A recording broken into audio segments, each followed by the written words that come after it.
Welcome to this Tab Media Group special report introducing you to the soon-to-be next Executive Director of the Alabama Baptist State Board of Missions. I'm your host, Jennifer Rash, and joining me in the studio is Dr. Derek Allen. Excited to be here, thankful for what the Lord is doing in our life, in my life, and in the life of the Alabama Baptist Convention and State Board of Missions. All right. Well, this is a special day. It is Tuesday, August 11, 2026, and you have just been named the Executive Director-elect as the official title. And that means for the next few months, you're going to be shadowing longtime Executive Director Rick Lance as he moves toward his retirement date in early 2027. So, deep breath, right? Yes. So I've been saying about today, the vote was coming. And so, I've been saying, wow, I'll be so relieved. And then also immediately overwhelmed. And so there is that feeling of this is such a task. But I'm so thankful for the way that the state board has planned this and Dr. Lance has planned this so that there is a transition time. And so looking forward to getting to serve alongside of him and just to learn. That's really my biggest assignment right now is just to learn and listen not only to Dr. Lance and our other state board staff, but also just to pastors, DOMs, associational leaders all across the state. So I'm very thankful for the transition time. It does seem like that's going to smooth it out where you don't have to jump in tomorrow kind of thing, and you're ready to figure all of this out. And there's got to be so much to figure out. I can't even imagine sitting in that seat. And you mentioned the word overwhelmed. What do you do with that concept when you do start realizing the enormity of this task? Well, it's something I've been thinking about and praying about for a while. And so just thinking, really no one can sit in this seat and do everything that we would love to see the Lord do for the state of Alabama. But I've thought about this in pastoring for a long time. I often teach pastors, none of us are really qualified to shepherd even one of God's sheep. I mean, you just think of the Lord coming to you and saying, here's this precious person, this child, this son or daughter of mine, and I want you to be responsible for the spiritual development of that person. And when you think about that, you think, well, none of us are really qualified to do anything like that. And so I believe coming from a place of humility, as much as the Lord would develop that in any leader, is very important to realize any task the Lord gives us is beyond us. But also, the Lord does not bring us to a task where He will not work through us. And really, I believe the Lord does more through us than we ever realize. So I'm depending on that. It's totally dependent on the Lord. And I'm excited, although I'm overwhelmed a little bit. I am excited about the opportunity to do this and the privilege and honor to be called to such an important task and position. You've mentioned this as a calling, and that you've sensed for several years that you were being called to be a state executive director, or maybe for Alabama Baptist particularly. Flesh that out for me. Tell me what that means exactly. Yeah, so I'll tell you how the calling kind of developed. It first developed with the thought of that's just not something I want to do. And there were a lot of reasons for that. I love to preach. I love to make disciples. I really love to share the gospel. The Lord has given me a very missional heart. And so even when I was called to be the pastor at First Baptist Tillman's Corner, I told them, I said, you hired a missionary as your pastor. That's just what my heart is. And so, in the back of my mind, I thought the Lord may one day call me to Southeast Asia or somewhere on the mission field like that. And so I just thought, being in a state role is probably not something that's for me. But the Lord really used that. It really became first a conviction. And I mean a conviction over, I'm not my own boss. I don't get to decide where the Lord assigns me. I just get to say, yes, Lord, I'll do whatever you ask. And I've for several years, and I've led my church to do the same thing. We set aside a week every year and we pray, Lord, what do you want me to do in my life? It's a blank check. And so I've discipled and led people to do that for years now. And so I do the same thing. And as a part of that kind of prayer process, having in the back of my mind, one day the Lord may call me to some faraway place, to be a missionary. I just never really envisioned that the Lord would call me to my own home state, to be a missionary to my own home state. But when I really got convicted over that, Lord, you're the boss. I do what you want me to do, and I go where you want me to go. That started a process of giving me a heart for my own state. and of realizing how badly we need to reach the state of Alabama. There are so many great Christians, great leaders, strong churches in Alabama, but also I feel like in many ways we are losing the state out from under us. And we've got to, I like to say, we've got to re-reach the state of Alabama. Yeah.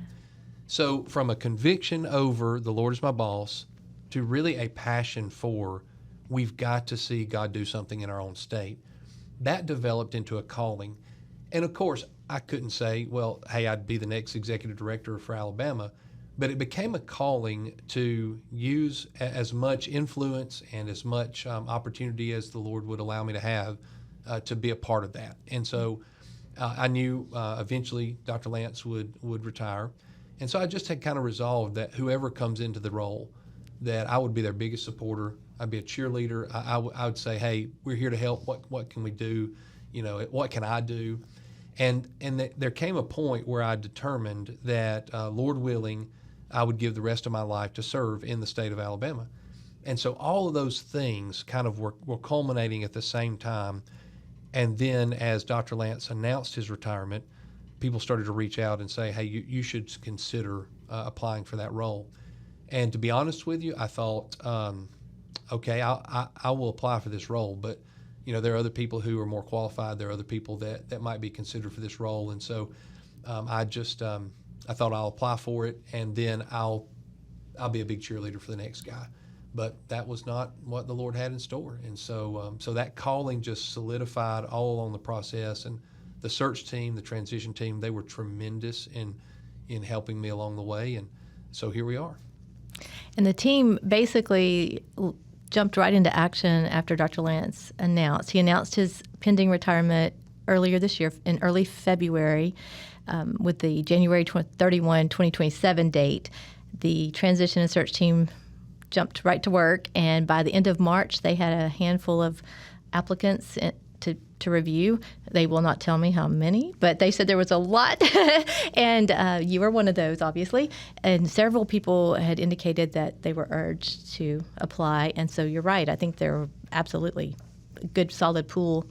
But over the months, the team has stressed how much they prayed, how much they sought the Lord's direction, how they vetted and evaluated and did all the things.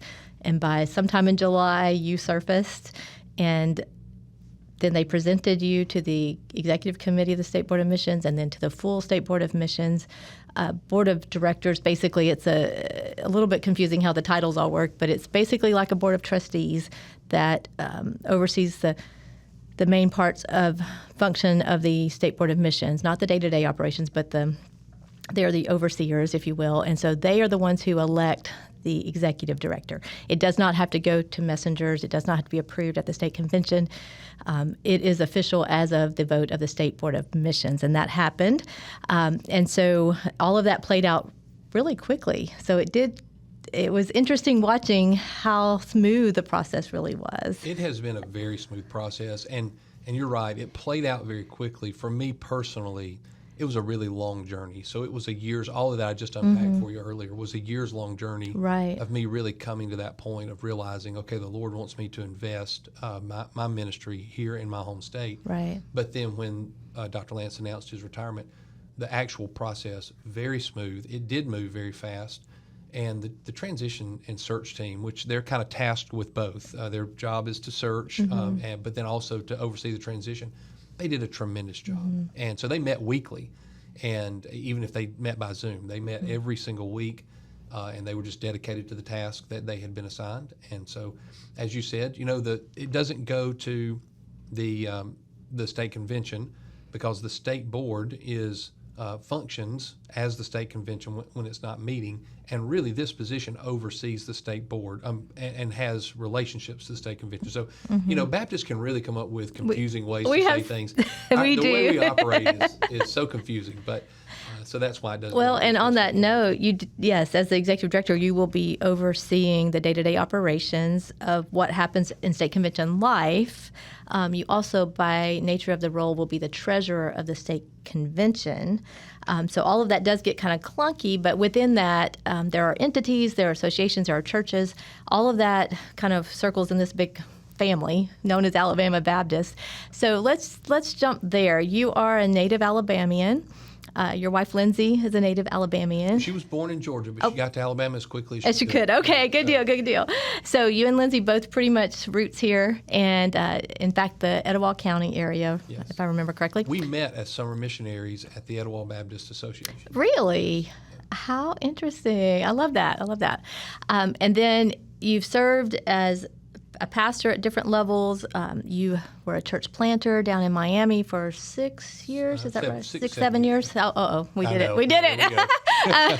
And then ended up at First Baptist Church Tillman's Corner in Mobile. You've also been active in the Mobile Association as well as Etowah Association, like you said, summer missionary and other leadership roles. I believe you were active in the Miami area in the association. So you've done the church level, you've done the associational level. You're also connected to the North American Mission Board, so you got the national level. You've been on the State Board of Missions, that group that just voted you in. You've been one of them. You are one of them. Well, are you still one of them? I guess you're not now. I believe I can't serve anymore. So you've really touched all the areas. What do you think that does for this moment where you're bringing all of these experiences to the table? Well, I know we kind of joked earlier about how Baptists can do things in a really complicated way, but it is true. I mean, the Baptist polity it's the best polity in the world. It's the best system that we've come up with this side of heaven to determine what it is the Lord wants us to do and how He wants us to operate. But it's very complicated, and it's complicated on purpose. You know, the top-down structures of other denominations, that's something we reject. So you've got the bottom-up structure, the grassroots structure. That has been our best strength in some really difficult times. It's saved our convention at times, and so but it's also made it very complicated. And so learning all of that in different from different aspects, you know, as a teenager serving with our Etowah Baptist Association and really realizing what the Baptist Association is and kind of getting a vision of that, and then serving as a church planter and understanding the relationship between a state convention and the North American Mission Board and the local association and a local church. All of those play a part in the church planting area. And then working on the State Board of Missions. Just all of those have helped me understand, kind of look under the hood, if you will, to understand how all of these things function together and really to gain a deep appreciation for Baptist polity. Yes, it's complicated, but it's complicated on purpose, and it works really well. Every time that I come in contact with some level of Baptist life, I realize we do way more than anybody realizes. The Lord uses us in ways that nobody knows because it's just so broad and vast. And you work and you do a good job of telling our story, but I always say one of the worst things we do as Baptists is telling our own story. Right. Because there's so many people serving who are not on payroll, who are not receiving any reimbursement, who are serving at their own expense even and paying out of their own pocket for the kingdom of the Lord Jesus Christ. And at all those different levels, some plug in at the associational level, some plug in at the state level, or some just plug in at their local church level or the national entity level. But at all those levels, you just find selfless people serving. And the relationships between all of those different groups, they can be complicated, but at the same time, they're also very simple. They all work together to advance the Great Commission. And that is the thing that unifies us as Baptists, is advancing the Great Commission. You're so right on those God stories, because it's like everybody is so busy doing the work and serving and seeking that we just don't slow down to tell the God stories. And I see other groups out there who, you know, and I'm so thankful for other groups who advance the gospel. I mean, you know, there's no Baptist section in heaven. Right. We know that. But and so we're thankful for any group that's preaching the gospel and advancing God's kingdom. But I see other groups who they'll share a story and they will say, look at what our churches did. Yeah. And I'll think, Alabama Baptists do that every single day. Right. But, you know, we just don't really go out there and make a big show out of it a lot of times. And, you know, it's a different world now. We struggle with that at the Alabama Baptist even, you know, we are the storytellers, we're the reporters, we're not the story. But in today's culture, it's so different, and you almost have to insert yourself into the story to surface among the ones that are paid attention to. That makes me even think about what one of the tasks you're going to have, one of the challenges you're going to have, and what does that look like from your chair February 1 of 2027. What does that look like when you say, how are we going to tell our story now? And in fact, let me broaden that just a little bit. What can Alabama Baptists expect? I know you still got the shadowing to do and you got probably some learning to do, but as the vision that's been building for years for you, what are some of the things they can expect out of the gate? Yeah, I think out of the gate, first thing I want to do is listen, and I want to spend a lot of time listening. A lot of time, I love to drink coffee. I probably drink too much coffee, but I want to spend a lot of time at coffee shops and pastors' offices and leaders' offices and just listen and just hear what others see. But I want to see us focus on strengthening our churches. And the reason why I think that is most important, if we get everything else wrong and we have strong churches, we're going to be okay. If we get everything else right and we don't have strong churches, then it's just a matter of time before everything else falls apart. We are, as we said earlier, we're a bottom-up grassroots organization. And so the way that anything Baptist came to be was because strong local churches said we can do more together than we can apart. And so let's pool our money together and our resources, and then let's develop organizational structures to oversee, how those resources are spent. And so if we lose the grassroots section, then everybody loses. But if we can get those strong, and if we have strong, healthy churches, then I really believe that will help us weather just about any storm. So strengthening local churches. And when you look across the state of Alabama, we have some tremendous churches. We also have some churches who are struggling. And then we have other churches who, they're healthy, but they need help. And what I want to do is I want to teach us to think this way. The vision of the Alabama Baptist State Board of Missions does not start in the office of the Alabama Baptist State Board of Missions. The vision doesn't start in Prattville. The vision starts in the local churches that are in the state of Alabama. And the vision really is the vision that God has given in the heart of that pastor and that church. And we come along the side of them really as a behind-the-scenes partner. We want them to be the hero to their community. We want them to be the hero to their people. And ultimately to exalt the name of Jesus in that community. And so that's where I really want our focus to be as much as possible, to find churches of all sizes and churches in all locations. We've got churches that are in great growing areas, and those churches are doing well, and I think they play a part in this. We also have a growing number of what I like to call gospel deserts, even in our own state. So Mobile, where I currently live, will be moving to Montgomery area soon, but in the Mobile area, Mobile is one of the most churched cities in the whole state, and I can name strong churches and great preachers. We have great preachers in the city of Mobile. If you want to hear the gospel in the city of Mobile, you can hear the gospel. But there are pockets, large pockets of the city of Mobile that are gospel deserts. And when you think about those areas where someone couldn't reasonably connect with a community church and hear the gospel in our own state, even in a city like Mobile, that's something that I want to focus on. Where are those churches in those gospel desert areas are close to them, where we can work with revitalization or in some cases planting to get the gospel to those areas. Thinking about our rural areas that sometimes feel overlooked, our bivocational pastors that sometimes feel overlooked, just strengthening those churches, and where needed, starting new ones. Can you go a little deeper on what an example might be, a practical move on that, strengthening and that kind of thing? Yeah, so if you have a church, and a lot of it is, well, we've got to go in and see what's happening on the ground with that particular church. But for the most part, I'm thinking of churches who have a pastor in place, and the church has a desire to reach its community, and they just need help. So you come alongside the pastor and say, what has God called you to do? Well, we have a vision for this ministry or that ministry. Well, I have no doubt that the State Board of Missions can help. And we have vast resources, not just at the state board, but with our entities. I mean, our in-state entities and auxiliaries are very strong. And there's so many great resources that they could pour into that church. What we don't want to do is come and meet with the pastor and say, hey, here's a 5-step plan for how you ought to run your church. We believe that the Lord's put the vision in the heart of that pastor. Now, that's for a good, healthy church. There are churches that are struggling, and they know it. Right. And as they reach out to us and say, we need help, that's a different conversation. Right. Then we want to look into revitalization, in some cases replanting.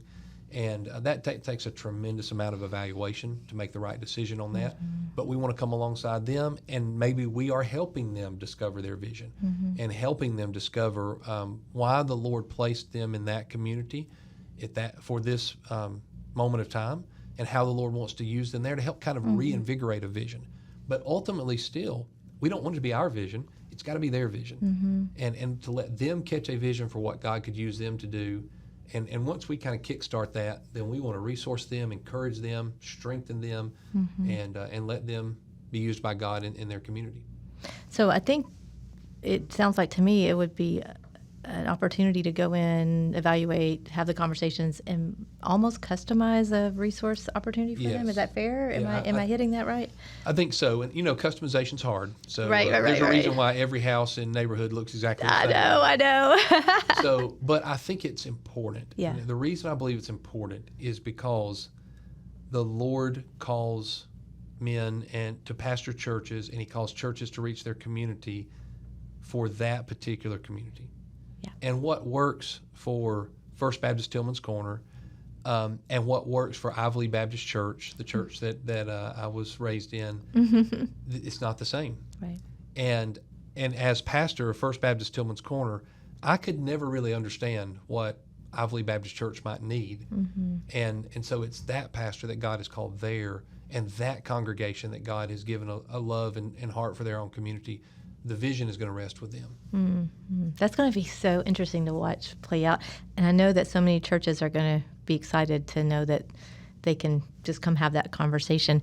Do you anticipate that does mean some structure changes with how the state board is set up now? Because to be able to go to those churches at that level, you're likely going to need more help, I would assume. Well, we can always use more help. I have never, as a pastor, and I've never spoken to a pastor who didn't say, what I could use is a budget twice as large and a staff twice as large. I do think we have a great staff in place at the State Board of Missions.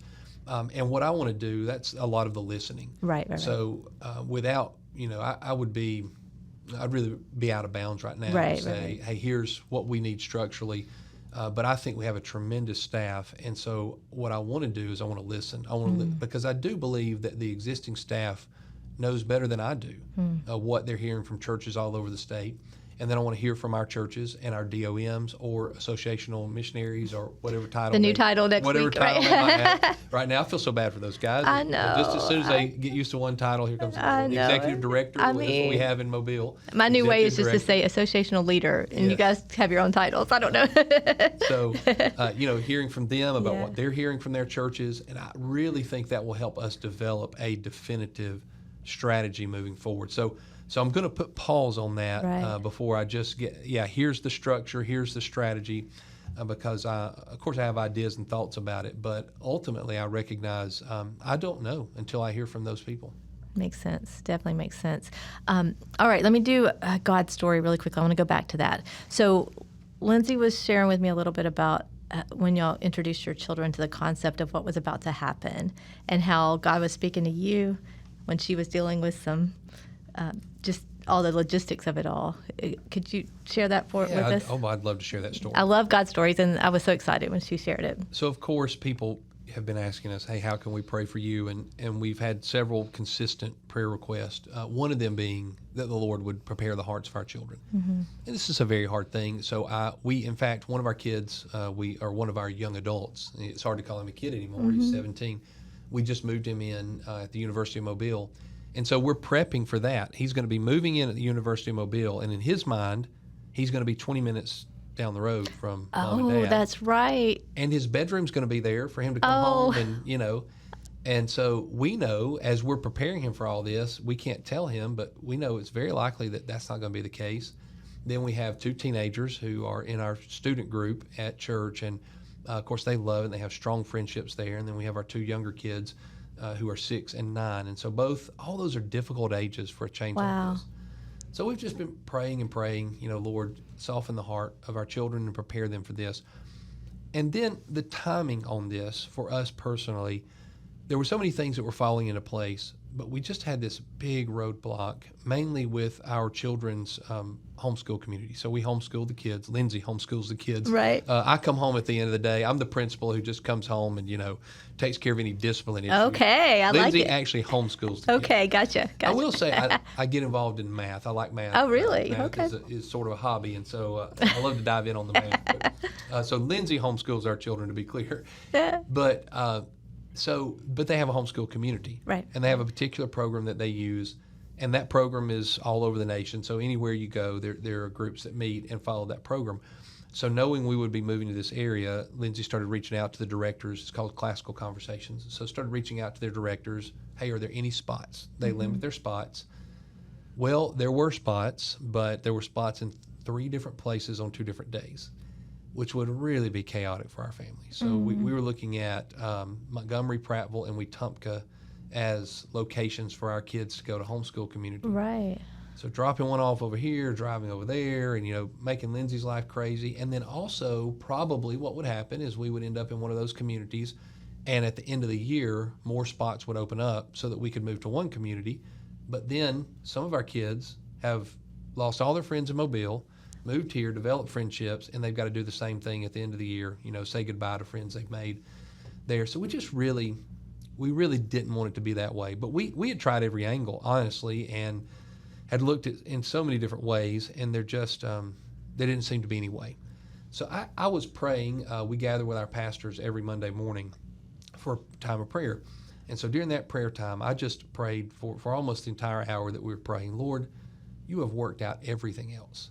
And we'll do this. And if we've got to go to 3 different places, that's okay. We'll do that.